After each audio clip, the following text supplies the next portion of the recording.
what's going on, everybody? Welcome back to the Chasing Dreams podcast with Charlie and Justin. We're on episode 87. And I feel like, Justin, we go through the same protocol every week of right before we hit record, we say, oh, wait, we got to figure out what episode we're on. We do. Usually we're close. Yeah. I think we've only missed once or twice, not on air, like saying the wrong number, but like when you say like episode 87, and I say, yep, and then I check, it's always right. I think we've only missed like once. On. So you and I are actually about 3 hours away right now, recording on early Saturday morning. Normally when we do Zoom, it's usually either because number one, vacation, or usually just where the time doesn't align where we can actually leave our house and meet up together. But I'm in Columbus right now because I have a client competing actually in less than 4 hours now. That's awesome. Yeah. Big Nate, who was a former worker at the gym that I'm employed by, that's how I met him through the gym, is doing his first show. So I'm actually out in Columbus at the Mike Francois Classic, kind of seeing him through the final stages of prep now. So it's always cool. It's always kind of exciting doing first shows with people, like for clients, just because it kind of, at least for me, it kind of resurrects the feeling of like my first show. Oh yeah. That gives you like a little bit of nostalgia. And then it's so relatable for like the nerves and the anxiety, because like having gone through it, it's easy for me to tell people, oh, there's nothing to be nervous about. Like, it's going to be really enjoyable. You just need to have fun. There's like all the hard work's done now. You just need to relax. And you can throw out all those kind of comforters at them. But like for me, I was the same way. And I remember my coach and my support system telling me the same thing, but I was still nervous regardless. So it's hard because, anything you tell him, he's still going to be nervous and stuff. Absolutely. Absolutely. Well, I tell you, from the outside looking in, Nate, looks like you guys put together a solid package. Yeah, he looks good. He looks really good. Yeah. It was nice because he's pretty upfront about things. So he's not someone that you have to worry about. Like if he's, misses a meal or something comes up or there's a food issue, like he lets me know right away so we can adjust on the fly as needed, which hasn't happened recently, but a little bit, in the beginning stages of prep, there were some scheduling issues because he works night shift and, timing out meals and trying to maximize his sleep were a little bit difficult for us to kind of sift through early on, but I think we've got it nailed down, and he looks good and should be fun for him. The hard part is just not worrying so much about the performance and actually enjoying the performance. Right. Yeah, you talked about that a lot when we talked about your show, like that whole don't worry about it. You did the work, now just go out there and do the job. Yeah, you just got to have fun. I know it sounds corny and stuff, but I know so many people that compete because they feel some type of obligation to compete, because they're like, oh, I have a lot of muscle and I can get in shape, so I feel like I have to compete. Like if you don't need that sense of validation from competing. Like competing, in my opinion, competing should just be about fun. Like you should enjoy it. Like I know people that go through prep and they're miserable. They hate the diet, they hate the cardio, they hate the posing practice. They don't even like going on stage and traveling to a show and all that stuff. Whereas for me, I obviously enjoy the process, but the end product is what I enjoy the most. Like the act of actually getting on stage and doing this stuff is fun. It would be like for you, with some of your running events, like the training is enjoyable, but the pinnacle of your enjoyment comes from actually doing the race. Right. Absolutely. So do you think that maybe the people that do like you said, there's people that feel obligated to do a show because they look solid and that's just what they should do, by the standard of the world. Do you think that there might be some of them that do it because of the discomfort zone thing? Like they don't want to be comfortable, and that is an uncomfortable thing, even though they have no desire to step on stage, but they know it's going to suck. Yeah, for sure. One of my first clients that I ever had was significantly older than I was. I was in college, and I was introduced to him by a friend, and he started off wanting personal training. And so he and I set that up. And then after a few months of personal training, this gentleman wanted to do a bodybuilding show. Now, at the time, he was in his mid 40s, I believe. And, he was double my age because I was just early on in college. And he had Asperger's, which is no longer, I believe it's no longer considered to be on the autism spectrum. But it's a disorder typically characterized by very, very high functioning intellectual ability, um, and typically associated with low social ability. So it often manifests in social awkwardness and avoiding certain social situations, and very, very obsessive over scheduling things. And there's a whole bunch of different characteristics that come along with it. And he actually, was pretty cool about the way he approached things, because he always wanted to educate people about Asperger's syndrome. And that was the reason he wanted to do a show. And those were his exact words. He said, I wanted to get as uncomfortable as possible because that is the absolute most uncomfortable thing for me. And I think that if I can do that, like get on stage in virtually nothing and pose in front of people, he said, then I think that I can do anything. And so that was like a lifelong bucket list near the top for him. And he and I prepped together, and he did his first show. And he actually did multiple shows after that as well. I So really enjoyed that kind of the story, where people do things not because they want to, but because they don't want to. Like, when I think you and I have talked about that before, how people can give a disillusion with discomfort or being right, uncomfortable. So like, take me for example, how I enjoy, we've talked about this exact example before, how like I enjoy wearing a hoodie and sweatpants even when it's warm out because I like being warm. And I could say, oh well, I just, because people think I'm doing it to like lose water weight, or they come up with all these ideas of why they think that I do it, and I say that I'm just comfortable. Where, I could make it look like, yeah, it's 90 degrees out and I'm wearing this hoodie and sweatpants and still pushing through. I got to get uncomfortable, but that extreme heat isn't uncomfortable to me. It's comfortable. It's just right, uncomfortable to most people. So sometimes right. people get disillusioned with acting like they're uncomfortable, but they're really not. Like my coach, Austin, was a former guest on the show, made an awesome post the other day about how sometimes, everybody always aims to get uncomfortable, and sometimes their uncomfortable needs to be getting comfortable. Like sometimes people are so obsessed with pushing that they need to put on the brakes and let inflammation go down and let recovery uptick a little bit. And whatever body processes need a break, they need to give them a break. And sometimes that's very uncomfortable for people because they want to be foot on the gas at all times. And I thought that was an interesting perspective, because normally it's the opposite. Like an overwhelming majority of people need to try to push harder Harder. to be uncomfortable. Whereas, there's a select few amount of individuals that actually need to put on the brakes and get comfortable. That's pushing their comfort limits. Right. You never Yeah, really I think didn't about even it like that, right? never really thought of that angle. But that's different. But I like it. And a lot of times, like That's when it comes to pushing the comfort zone, like I see this all the time in bodybuilding, is people want to push it, and I'm in favor of people pushing it, but sometimes they underestimate it too. Like I get that all the time with people who want to compete, and then a couple weeks in is usually what it. The unfortunate thing is I usually have people that come to me for the first time when they want to do a prep.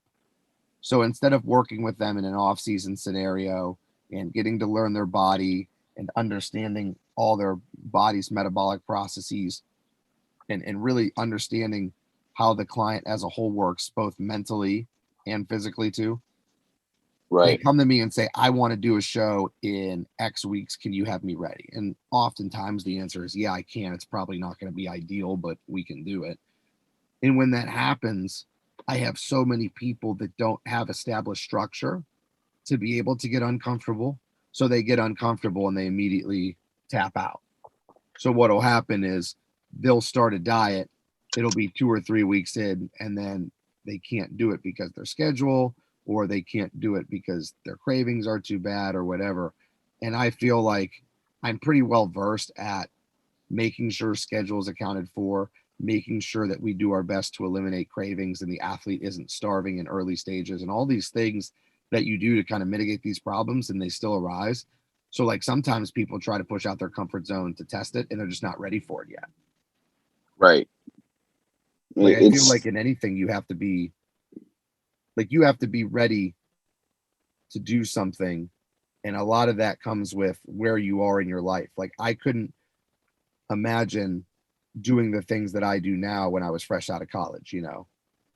right. Well, yeah, like that was what I was going to say. Is ready is subjective to the situation.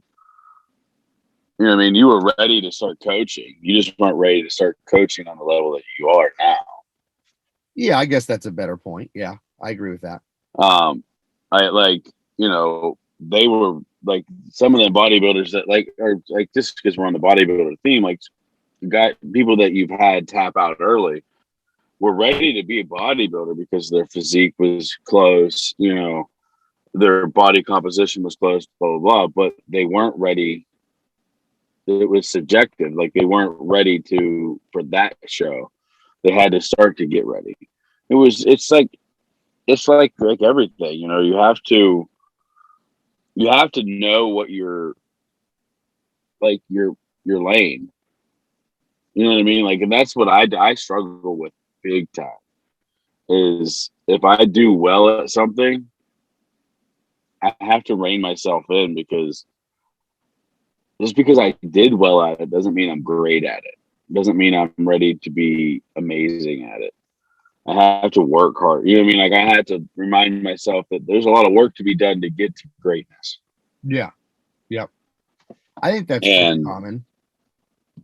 yeah, I think so too. I think so too. And I had to remind myself of that too because I get mad at myself, for speaking outside of context. Not outside of context, but like I get real excited and get amped up about a competition that I find, and I'm like, I hone in on it. I want to do it, and then I realize not that I can't do it because I know I can do it. At some point, it's going to happen, but the one that I want to do might not be the one that can happen. You know what I mean? Like Sure. physically. Sure. So it's like there's still work to be done to get there. Like I got to pave the road before I can put lines on it. And that's always the difficult blend, I think, for people is understanding a nice little balance of setting goals that are difficult and push you, some of which you won't meet, but that's okay because you want to just get over that threshold a little bit further than what you think is conceivable. But sometimes we have unrealistic expectations of ourselves and of what we can accomplish, and then it leads to continuous perception of failure, which then leads to quitting altogether. But you also don't want to set goals that are too easy because then you're really not You going start anywhere. idling. You Yeah, just start idling. Yeah, which and I don't. Yeah, I feel like, gosh, I've been all over the board with both of those, I think, from time to time. me too. Yeah, it's wild. I to step back and think about the short period of time that I've been doing this and the amount of things that I've done. It's like we have talked about all these things like over the last 86 episodes, and it's like, man, I've done all that. Like, looked through technology entirely too much and changed my training methods over and over and over and over and over again. Got comfortable and sat still, like not sat still, but stayed idle with the same training idea for entirely too long without changing it up. Yep. got started setting too many small goals, like really small goals. Like I want to hit an X amount of weight for X amount of reps. That is like almost my warm up weight now. There's just so many things. Like I never realized how much thought process almost will go into all this. You know what I mean? I think that hindsight is always a good teacher for everything, obviously, but especially for things like this, like Yes. like these episodes, having archived them and obviously save them for public consumption. You and I have the opportunity to look back and see where we were at this point in time last year, like what we're doing, what was the mentality, what were the goals. It's like I actually do this, sometimes with social media, and I really, really like how Instagram, for example, has that feature, like Facebook, and I'm sure other ones have it too, where it like goes into your memories and things Mm-hmm. you had posted on that day, either 1 year ago, 2 years ago, 3 years ago, whatever. And sometimes I really like looking at things that can be looked at almost as like a humbling experience for me. Like, oh my gosh, Yeah. Me. 2 years ago, or yeah, 2 years ago, I was in prep at this time. Like, look how good I look how I look now. So just little things like that, where you wonder, maybe I am being idle for a little bit more than I needed to be or I wanted to be, because it's inevitable that you're going to hit points where progress is slowed down a little bit, which is okay because there's certain life circumstance that kind of determines that or affects that. But how long have you been idle for? That's the question that I have to kind of ask myself sometimes with certain things. But I Right. can Yeah. honestly say that, like, I don't think that I'm ever idle in everything though. Oh, I see what you're saying. So even if you do put throw it into neutral, so to speak, on certain items, you're never on everything. Your whole progress doesn't always come to it. It never comes to us like a halt. Well, and I think that's why I think that certain things do go neutral, is because I have so many things that I try to do. So like take training for example. Like if you look at my physique a year ago, I'm not like loads better than I was from a physique perspective, and there's some years where I even look potentially a little bit worse, but look at my training compared to last year. Like the number of people I was training. I mean, at this time Right. last year, we were, about a month and a half out of COVID restrictions being opened a little bit. And I was trying to kind of regather some of my trainings at the gym and build my clientele a little bit bigger at this point. Now it's the opposite, where I'm trying to do everything possible to cram every person I can in. So I think that's for me. I think that's why I remain neutral in some goals, is because sometimes it's time to focus on others. Right. Exactly. It's prioritizing. Yeah, absolutely. It's prioritize and execute. It's what is the most important thing I have to get accomplished right now. That has to come to the front. For sure. You have to circle back and hit everything else. Like everything else is just as important, but the first thing has to be this, and then the second thing is, you know what I mean? I hate Well, whenever I talk to people and they talk about prioritize and execute like that, like the same concept, but they focus on one and everything else completely goes away. And I'm guilty of it. yeah, I do it. I get focused on one feature at sometimes, not very often, but like sometimes I'll focus in on XYZ. It doesn't matter what it is. Recently it seems like I focused in on my kid and yep, everything else goes to the wayside. And I don't and I would give up everything else to make sure she was good. I yeah, of would. course. But that's not what we're talking about. But like I need to remind myself, like, to be the best at doing this, at being dad, I have to do this too. Yep, yep. So And I think that that is something that over time, I just like all things, over time you get better of knowing how long to prioritize things too. Like Yeah. for me, if I'm doing a show, like everybody knows, and I know very well that until that show comes, that's going to take precedence over almost everything. I'm not going to allow it to detract from my ability to do my job or to be with my family or to do whatever at a high level. But as far as making progress at doing those other things better, it may not happen. Right.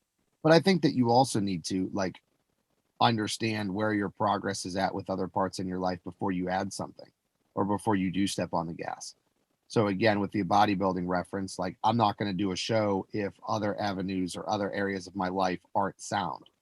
Like if I have like a financial issue or I'm feeling overran with work or something like that, I'm not going to compete. That's why people have asked me so often lately.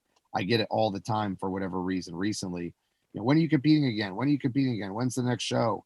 And I can't even begin to think about it because that would be super, super irresponsible of me right now, given everything that I have going on, all the people that I'm training, everything I'm trying to do with my life for and building my brand and my business for me to say, oh, I'm going to compete now. Like there's no way I could do it. And I couldn't, halfway my way through a prep. There's just zero chance of that happening. Right. Well, I could tell you from the everybody else standpoint, from one of the people that's asking, I think a big part of the reason why people ask you all the time is it's really exciting to watch you do your prep thing because it was fun to watch. Like, and I didn't even realize I was watching it at first. But like I can remember if like looking back when I first started training with you weren't in prep, and it was like this was all fun, and then it switched. Whenever it goes to prep, that when that light switched through, it was cool to see you in like once you're in the office, basically. Like, all right, now it's business. This is business, but you still keep it fun. So it was just fun to watch the whole process. So, and I try to be like transparent with all of it too, which like explain to people, hey, this is what it looks like. This is what I look like right now. And I try to be open and honest about like what I was doing for my prep, just so people could learn and get a little bit of, because the more like relatable something is, the more enjoyable it's going to be, and the more like in tune you're going to be with it for other people's perspectives. Right. So like not everybody does a bodybuilding show. So I wanted to try to make it as insightful as I could, just so people could see what that whole process is like. And when people see my meals, I explain what I'm eating, when I'm eating it, why I'm eating it, all that sort of thing, just to kind of elicit a little bit of interest and give some people a little bit of relatability to something that most people would never find relatable at all. Right. But speaking of things that I've done and being insightful and being open with people, I want to catch up on your week because we didn't do kind of like a weekly checkup with either of us. We just mentioned that I was at the show and kind of then went into a little bit of tangent there like we always do. So let's take a quick commercial break and then we'll kind of give a little bit of insights regarding our respective weeks when we come back. As listeners of the Chasing Dreams podcast, we know that you demand the highest quality at all times. If you're interested in quality, look no further than Beast Mode Baking. Beast Mode Baking aims to bring the highest quality, creative, and of course delicious baked goods to your home with nationwide shipping. All orders need to be pre-ordered to ensure they're packed fresh and shipped out to you as soon as possible. Beast Mode Baking offers a flat rate of $15 for shipping due to the size and weight of the cookies and doughs. So if you're interested in Beast Mode Baking, please contact CEO Shannon Knorr. That's at SKNORR13 on Instagram and order your delicious baked goods today, because every time you support them, you're supporting the podcast as well. And we are back from our commercial break. So prior to the break, Justin, I said we had to kind of catch up on the week because we typically do that at the beginning and we, for whatever reason, kind of got sidetracked there. So how was your week overall? It was good. It was a real good week. I knew the end of the week was going to be kind of busy, and I've been doing like this I've been basically doing a 3-day training, 3 days of cardio. Yep. Is what I've been doing. So I did my 3 days of training early on in the week. I do have to make up my third day because I didn't get most of it completed. I had a structure fire like right after I started, and I was out until entirely too late. But so I'm gonna make that day up today. But yeah, Monday, Tuesday, Wednesday I trained chest and then back and then legs, and I have to make up my leg day. So that's All at actually what I'm home, I doing assume. afterward. Yep, all at home. All at home. I did all my cardio here as well. So I have people aren't familiar with like if the people that aren't familiar with the Ohio Valley is you don't think of Ohio as super hilly, but this area we live in is pretty hilly. Um, and I live up on top of a hill, so I have a couple considerable hills that I like to. I don't really run them yet, but that's like the theme is I like to try to run these hills, and it just helps with endurance That's and to awesome. get that heart rate up. And I'm getting really excited because the gym is coming together. This morning, actually, I am painting, Mm-hmm. and Wednesday this week, I will not be training Wednesday this week because I have to tear it all apart for the delivery of the new squat rack. So Awesome. Yeah, I see that. I'm It's real good to excited. know that the novelty of the home gym hasn't worn off. Nor do I think it will because you're in control of the environment, the equipment, Right. and everything else. So if there's ever anything that's less than ideal, you can change it. And from the experience of what I know of people who have home gyms, it seems like it's kind of like a fitness journey or a health journey, like how you've always said about yours, how there's no before and after because there's no finish line. It's Right. just before and during. And it seems like that's kind of a unique analogy that kind of fits with home gyms too, because I know so many people that have home gyms and it's a constant like fluid influx of different things. Like they're adding different cable attachments or adding different pieces of equipment, and they're getting rid of things that they no longer use as much. And so it's like a very, very fluid state. It's not just here's the home gym, it's done, it's complete, and we train in it forever like that. Right. Exactly. Yeah, it was nice. On Tuesday, I had one of your clients, Peyton, Mm-hmm. and his dad came over, and we just did like a more of a back. It was a back workout, but it was more of like an endurance circuit.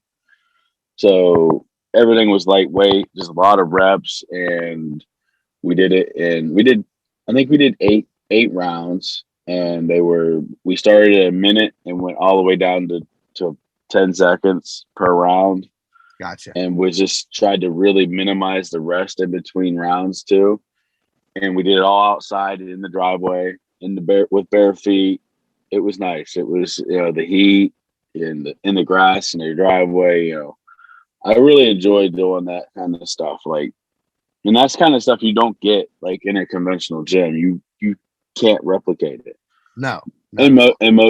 in most times, anyways, because you're in a conventional gym, you will have way too many things at your disposal to try to replicate. You know what I mean? Like it's hard to get minimalistic in a gym. Well, I think that it goes back to the saying that we brought up. I think it was last week or the week before, where we said that necessity is the mother of invention. Right. So, in order to invent something, it needs to be necessary. You need it. So, for training at a home gym, if you only have a barbell, you have to get very creative with how you target all your different body parts. Versus at a Right. gym, you don't need to like take back training, for example. Barbell rows and deadlifts may not be enough for some people for overall back development if they have a barbell, so they need to come up with a bunch of creative exercises. Where at a gym, you don't need that because you have this pull down and this row machine and these cables and this T-bar, and there's Yep. so many exercises at your disposal that you don't ever need to think about getting creative with what you have. Versus at a home gym, most of us at a home gym are extremely limited, which can actually work to your benefit because you can come up with things that are completely out of left field seemingly, but they work really well and are very effective. I almost feel like strongman athletes, new strongman athletes are predicated out of, not predicated, but like are developed because of home gyms. Mm-hmm. Because they have to, that whole concept of you have to figure something out. So you like walk out your driveway and you're like, that rock is really big. I bet it's heavy. Let's pick it up. There's a whole new element to functionality there that comes into play, I think. Yes. Yeah. And I think, just to not to stray again, but that's something that I'm really like super excited about is like just picking up heavy rocks and like, the more I dive into, you spoke of him a couple times, that Bud Jeffries. I watch his videos now and I'm like, man, his training style is like so aligned with mine. I want to do all the things he does. I have to like almost reel myself in. Like, you got to crawl before you walk here. And Justin, he does it with minimal equipment. He does it outside, right? He does it in bare feet. I mean, it's pretty much all the things that you look for personally. Yes. And I never knew it even existed. No. Speaking of bare feet, I've gotten a ton of people at the gym recently asking questions about the bare feet. Like, it happens all the time, obviously, but it seems like there's like an uptick in it now. And I think that the uptick is directly correlated with the number of people that are doing it. So yes, there are so many people at the gym that I work at now that are going barefoot, some of which are even ditching the socks and truly going barefoot, to the point where the other day there was 8 people in the gym when I was working, and 7 of the 8 people didn't wear shoes for their training. So yes. there were 8 of us in there, and 7 of us didn't have shoes on. We're in complete bare feet. And I thought that was awesome just because of the functionality of it. And, we've delved into why it's important to train barefoot. Yes. Several. You're like a trend. It's like you're a trendsetter. I know, it is pretty cool.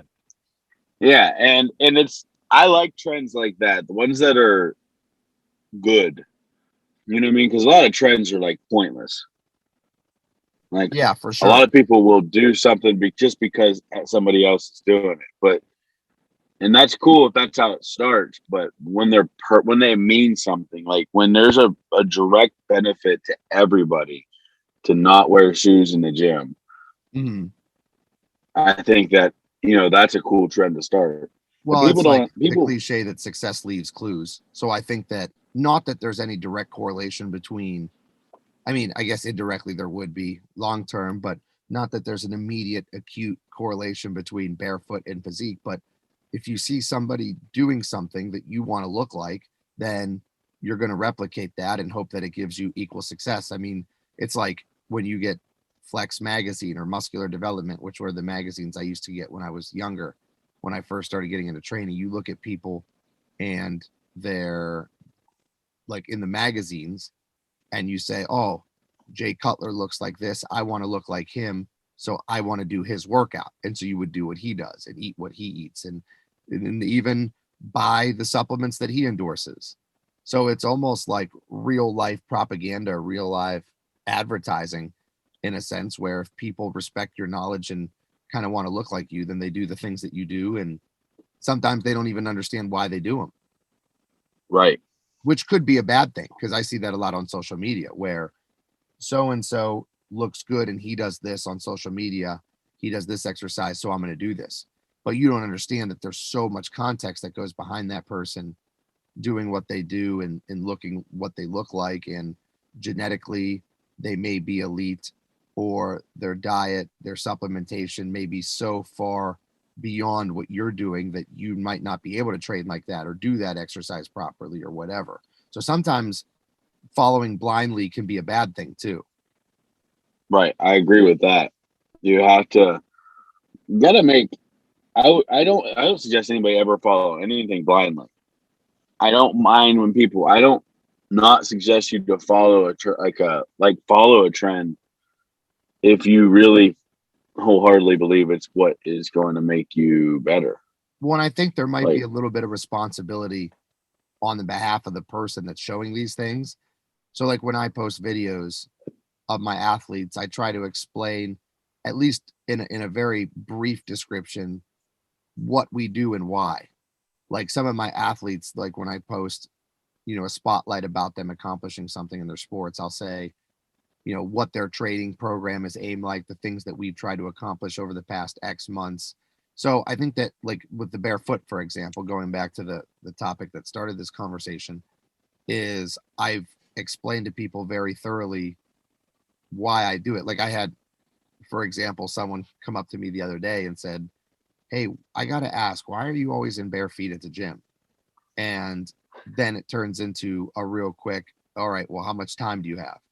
Do you want the short version Right. or do you want the thorough version? Because I'd much rather prefer to explain to you the thorough version than just say, oh, because it's better for you that way. Because that really doesn't quantify Right. anything and it's difficult for people to understand that at all. But then when I get into the background of some orthopedic concerns that I had and how this was originally used to help mitigate those issues, which helped. And then you talk about the functionality and how I've progressed through this and the changes that I've noted since being barefoot and so on and so forth. Then they get a really good idea and appreciation for it. And then maybe they'll even try it. Like I've had some people tell me that they're going to start trying it. They'll say that they can't go full bare sock or bare feet and get like the full sensory experience, but they can do it with socks and they're going to start trying it in socks. And I think that that's awesome just because I feel like the explanation there was what led people to do that. If I didn't have the opportunity or the time to explain to them, I just said, "Oh, it's better for your body if you train bare feet." Then people, I Right. don't think that's going to be enough to sway people or convince people to want to try it because it's a little bit uncomfortable and unorthodox and downright weird for them to do it. So by me Right. And that having the opportunity to explain it, they're going to try it then. right. And so like to touch on what you were saying about um not being able to commit to full barefoot until I started training at home full time, Mm-hmm. I never did. I always trained in socks. I took my Yeah. shoes off and I would have socks on, and you're close. You get close to the experience, but I wear work boots every day of my life for 12 to 14 hours a day. Yep. And my feet are not um, as pretty as yours. That's the best compliment I've So, had all day. It's still well, it's like all clear. 6:45 in the morning, but I'll take it. But so like I have whatever. I've always dealt with athlete's feet and some foot fungus. So like training barefoot in a public gym, not that I'm embarrassed, but it's just not right. Like you know what I mean? Like if I Well, it's put my funny foot you up say on a that because I bench, tell people all the time about that. I'm always like, tell them that I have almost, I'm, I have this like professional obligation to maintain good foot hygiene, like to the point yes, I where know. I'm almost like very neurotic about it. Like I need to make sure that my feet are clean at all times, and I trim my nails regularly, and I, um, when I even when I take a shower, like I'll literally sit down in the shower. I'm not just gonna like reach my foot up and wash it. Like I will sit down in the shower, grab my rag and scrub in between my toes and the bottom of my feet and everything. Again, just if nothing else out of common courtesy for other people, if I'm going to be walking around barefoot, my feet better at least be clean. Right. And that's the other thing. Like I spent so many years of my life neglecting my body as a whole. I definitely didn't focus on my feet. I don't think anybody does. And like Right. when I started training bare feet, it helped mitigate again some of the orthopedic issues that I was having. But then that that progress kind of expedited itself tenfold when I started actually training my feet. So not just being barefoot, but then doing barefoot exercises, like different types of training and trying to strengthen my arches and climbing on things, crawling on things, jumping barefoot. And because when I first started, it was uncomfortable. Number one, just sensory input. And then number two is I couldn't do things like jumping because it would hurt or Right. bounding because it would hurt. And now I've gotten to the point where I've gotten pretty good at doing those things. I mean, I can't take off on a full sprint like outdoors on pavement, but I'm getting better and better. And my feet are getting no, and I'm not talking from a callus perspective, but more from like a muscular and strength perspective. They're getting a lot more resilient. So I can do like more and more with it, which is pretty cool. Right. So that's a question I had, a barefoot question I have. I'm doing a lot more training barefoot, especially now that I'm at home, and I have this huge field at my disposal. So I want to design, like, I want to use an area of it to do sprints and like long farmers carries, stuff like that. But I want to do it barefoot. What is your opinion on like, especially me, my size? You know, somebody my size that deals with, um, wow, the word in my foot is completely left me.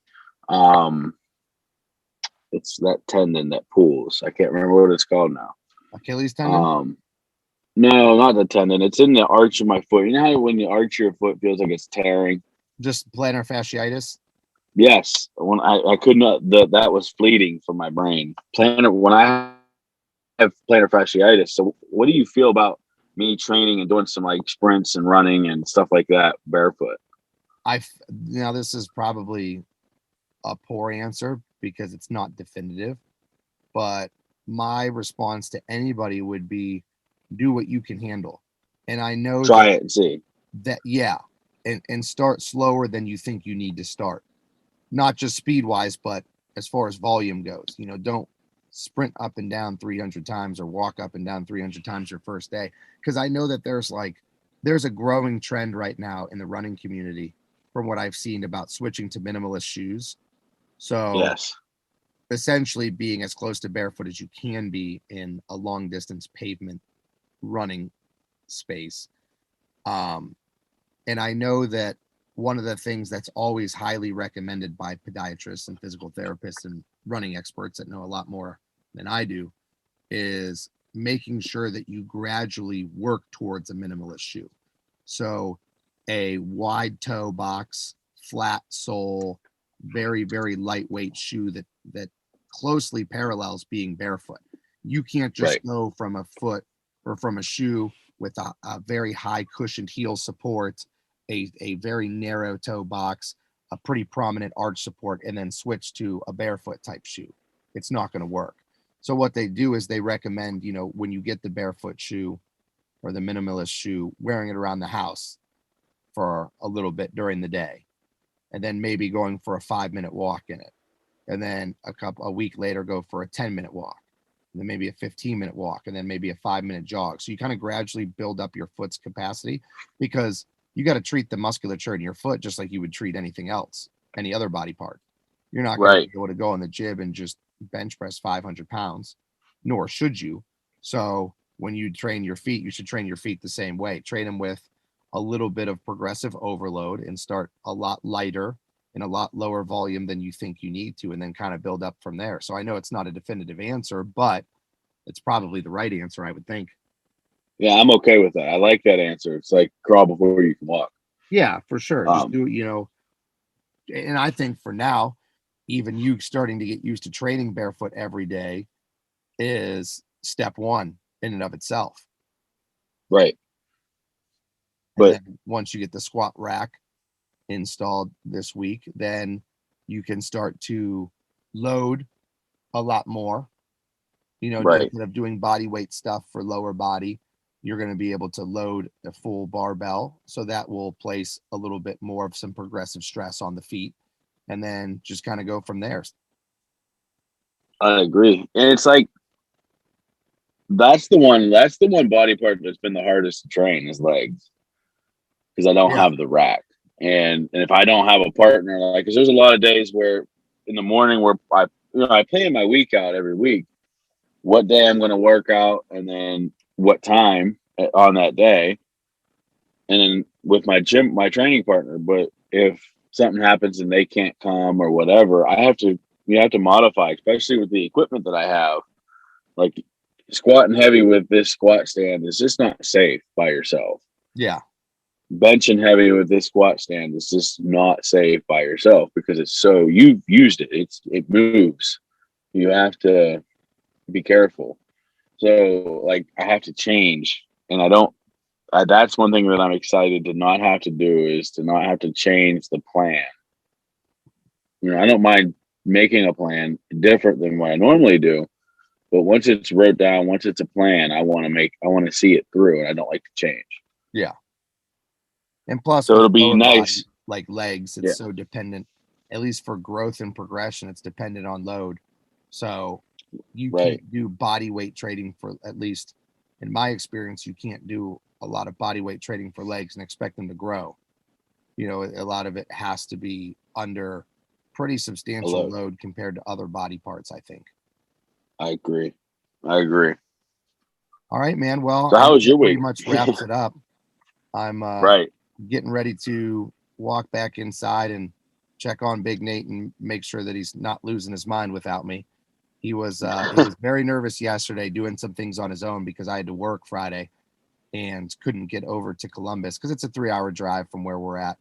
And I couldn't get out there on Friday because of work. I mean, I came in last night and I couldn't get out there during the day when he had his tanning appointments and check-ins.